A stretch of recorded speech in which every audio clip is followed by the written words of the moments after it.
I was trying to think while we were talking, what would be the most valuable for a couple of minutes to share with those people. And what came to my mind is you have a lot of experience in natural remedies and tonics and things like that in the herbal realm, and also a little bit outside the herbs in silver and other things that are still, compatible with nature. And if somebody wants, is just thinking about how to deepen their knowledge outside the medical world of drugs and surgery and body destruction in different ways that they do, how would you recommend somebody get more knowledgeable about herbs and the natural approaches that represents? Well, the great thing is today we have no shortage of information. The reason that we didn't decide, we could have taken all of our research and gone into writing books for the general public, but part of our assessment of what we're going to do with our future after our company's been ripped out from beneath us because of the FDA not wanting us to tell the truth, was that there's already so much information available like this, and many of them are doctors. There's many great doctors out there who've written great materials about alternative health modalities, and there are non-doctors who have written and done this. So I think that the real problem is not a lack of information. I know we talked when we had our conversation recently. I said, a lot of people say education is the key, and I don't agree with that. I think education is part of the answer, but if you're not inspired, you can have all the information in the world, and if you don't do anything with it, it's not going to have value. Right. And it's almost like we talked in our conversation, is that I see the world, I see patterns. I'm a pattern watcher. Yeah. A lot of mercury toxic people who are sensitive to mercury toxicity, people tend to be pattern watchers. They say that that's true of autistic. That's one of the basic elements of real science that's been forgotten. No doubt about that. So in being a pattern watcher, I think that you have to have inspiration. There's two parts to actually getting something valuable done. You can have knowledge, but knowledge without motivation or inspiration is useless. And you can have all the inspiration in the world, but if you don't have knowledge knowing how to apply that, your inspiration is going to be virtually useless. You have to have two things. You've got to have, for an example, you've got to have the gunpowder, and you can have the cannonball, but without the gunpowder, you don't get any work done. Right. You can have electrons, but electrons without voltage, you're not going to get much work done. They don't move, You can have a car without fuel. A car is the physical mass thing like an electron, but without fuel, which would be the voltage in the previous scenario, you're not going to get much work done. So I see so many educational materials out there. The thing I see lacking with people is inspiration. And incidentally, mercury toxicity steals people's inspiration. In fact, I call mercury the fear drug. In fact, I saw a study that said the same thing years ago. You were just talking about inspiration and knowledge or information being two essential elements of, what would you say they compose together? Well, that's when work actually gets done. It's kind of like we talked in our previous conversation about the two motivators in life. We have love and fear. If people boil down what their motivation is in life for everything they do, they can usually boil it down to either one of those two things. And as we become more mature, I hope that people distill their motivations down to a love-based basis for their motivation. So we didn't choose to go and take all the research we have and actually publish it because there's already so much fantastic information. We would just be another person in an ocean of information. Right. Whereas before, what we did was unique because we wrote it specifically for a certain brand, a large product line, which other people are not doing. It's kind of hard to find that. But now that we don't have that niche market anymore, we decided not to do that. So what people can do is get forming relationships with other people and going out and getting information. But if you lack inspiration, understand that your emotions are largely chemically based. This is why people take drugs to help themselves feel better emotionally, or recreational drugs when they want to feel different or have an experience or to feel better at sometimes, right, in some way. So mercury interferes with your hormones. It interferes with your adrenaline levels. It interferes with your catecholamines, your adrenaline, your norepinephrine, with your estrogen levels, with your dopamine levels, with your GABA, your gamma-aminobutyric acid, and many, many your digestive, so many areas of your body. right. So sometimes in order to get that motivation that we need to cleanse our body. And this is why today, if you have the fillings in your teeth, you'd still recommend get a dentist that knows how to take those out. Correct. Right, yeah, exactly. If you're going to get your fillings removed, make sure that it's done safely, because during the removal process, if you're not protected from that very, very toxic substance, you can get very sick. I didn't, because my dentist took, and I required him to, and he was willing. I said, I really want this whole list of things done, and he did them all. And so I had a great experience. I know a lot of people who've called me and said, I had my fillings removed and I had a horrible experience and I got sicker. And I said, well, did you do this? And no, I didn't do that. I didn't do that. I didn't do that. You didn't take precautions. So today, well, if you know the fumes are coming off the mercury fillings just by talking and chewing, then by grinding, it's going to give you this massive dose, right? If you don't have precautions. You know, sometimes the things you say are such great segues. I had an employee who had terrible mercury symptoms, and I told her, I said, she couldn't afford to get him taken out. And I said, well, I tell you what, stop chewing gum, because the abrasion of the gum greatly increases the amount. She actually was so changed by that one, so affected by that one change she made. She came to a talk that I gave in Jamestown.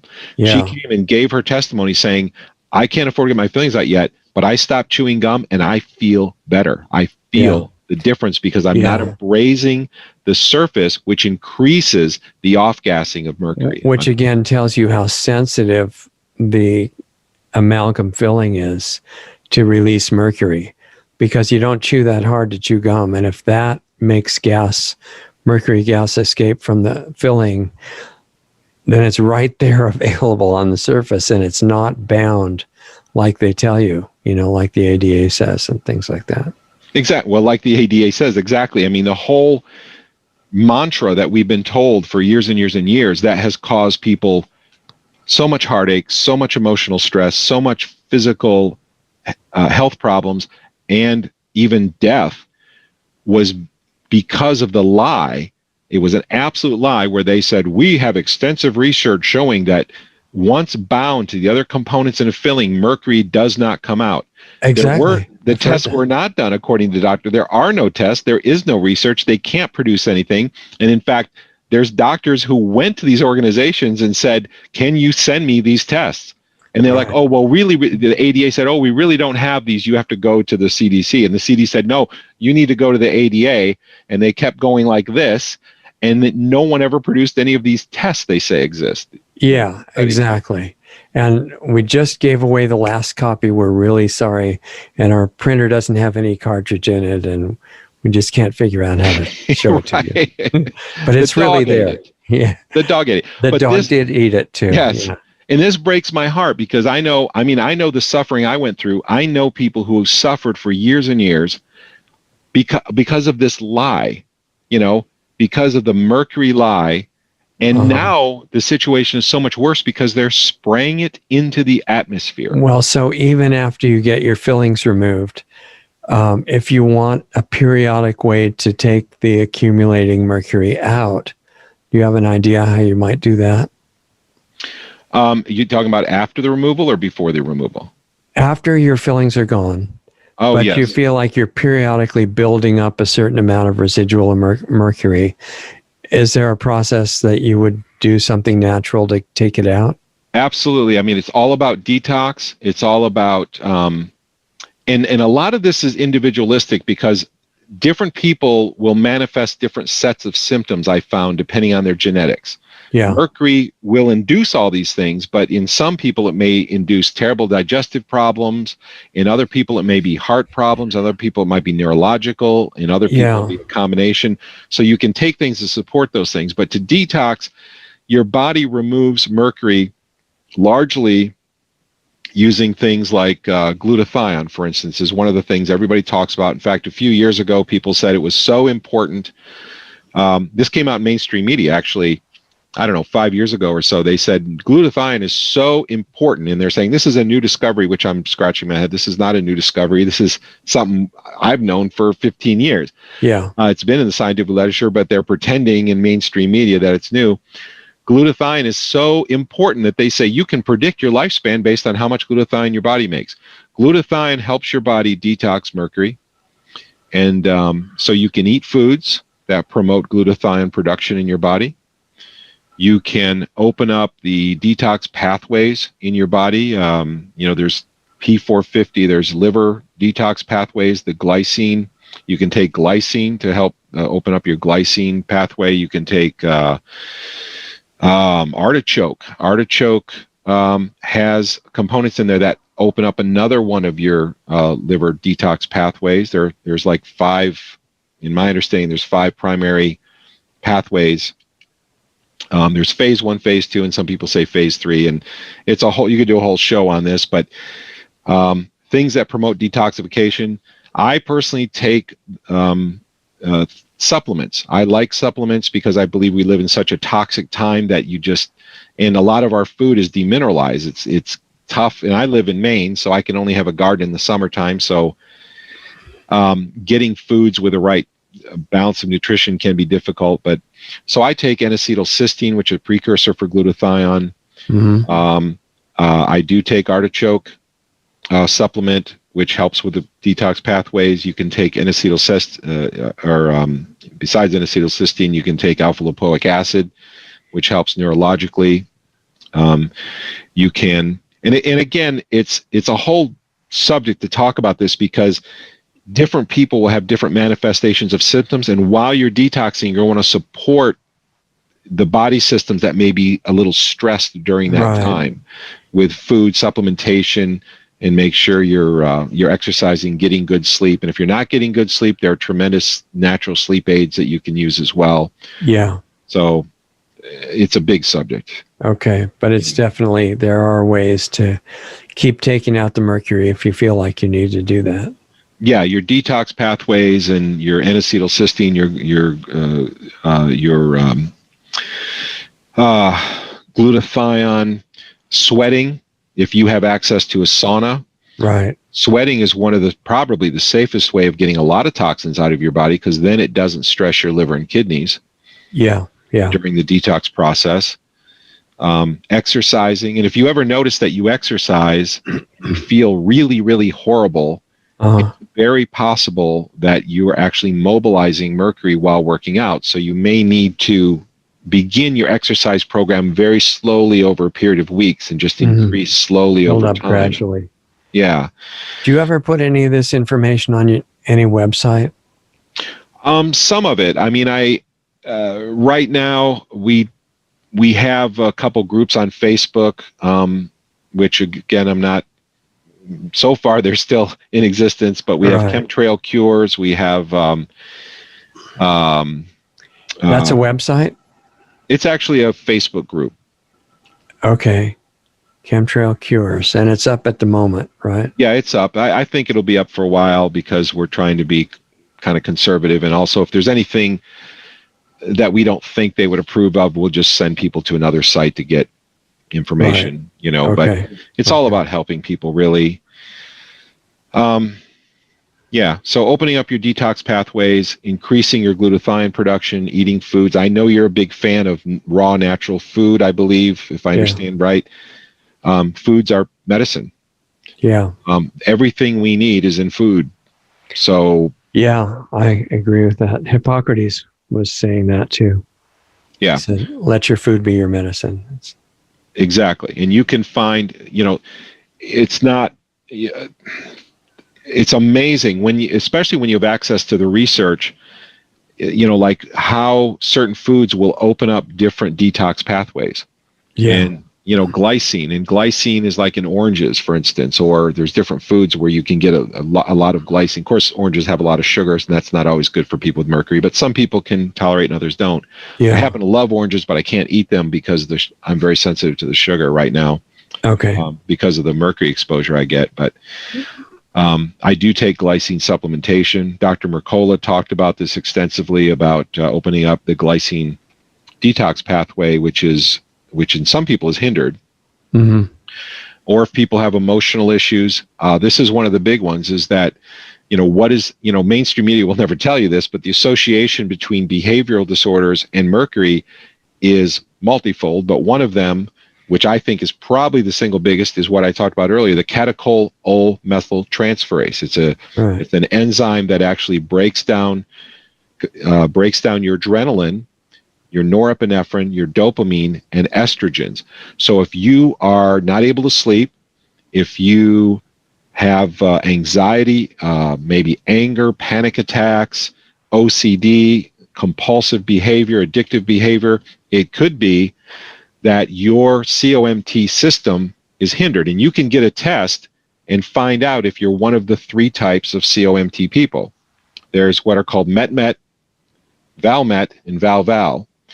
And the MET is the important one, because those who are MET-MET, MET stands for methionine. Mm-hmm. That means the catechol-O-methyltransferase uses methionine to break down your catecholamines, your adrenaline and your dopamine and your estrogens. If the problem is when you're exposed to mercury, which we all are now, your methionine gets rapidly depleted, and your catechol-O-methyltransferase cannot break down your adrenalines and your catecholamines. Your COMT system breaks down because of mercury, and that's your association. That's one of the, I believe, the single largest association between behavioral disorders and mercury. But you can get a test from Life Extension University, for instance, will do a genetic test, not like 23andMe where you're going to have your stuff sent to the government, but a very specific genetic test, and find out if you're a MET-MET or VAL-MET. Those who are MET-MET and VAL-MET, which is, people who are MET-MET is about 30% of the U.S. population, and people who are VAL-MET are about 50% of the population. So a lot of people are affected by this. If you're MET-MET, you can be dramatically affected by this. But the good news is that by taking methionine, or by helping your methionine system in your body, you can help your body provide the methionine it needs to produce, to break down your catecholamines, which again are your adrenalines and your dopamine and your estrogens. It has made a tremendous difference to me to take SAMe, which is a methyl donor, because I'm a MET-MET person, so I'm very affected by mercury. So I take SAMe, which has made, I don't want to say changed my life, because I sound like a commercial, but it has made a big difference in my life. It hasn't taken it all the way entirely, and I'm doing other things as well. But SAMe, because of the methyl donor that it provides for methionine to break down my catecholamines through the Can you tell people what SAMe is? SAMe is you can get it as a supplement. It occurs in nature. SAM-E, I guess, right? Yeah, SAME. Usually it's SAM is capitalized and the E is small, and it's a chemical name. It's a natural chemical that occurs in a lot of foods and things. And I probably, Laura's the researcher, so she off the top of her head could tell you what foods they're in and what the chemical name is, and a lot more than I could. But I research this, or I get the research from her, because she is actually the researcher. Mm-hmm. But SAMe donates what's called a methionine to your COMT system, so it breaks down your adrenaline, norepinephrine, and, like I said, your dopamine and your estrogens. And I was living, because of chemtrails, I was living for the last several years, because they have increased spraying in late 2017, early 2018, or the intensity increased just across the board in our area.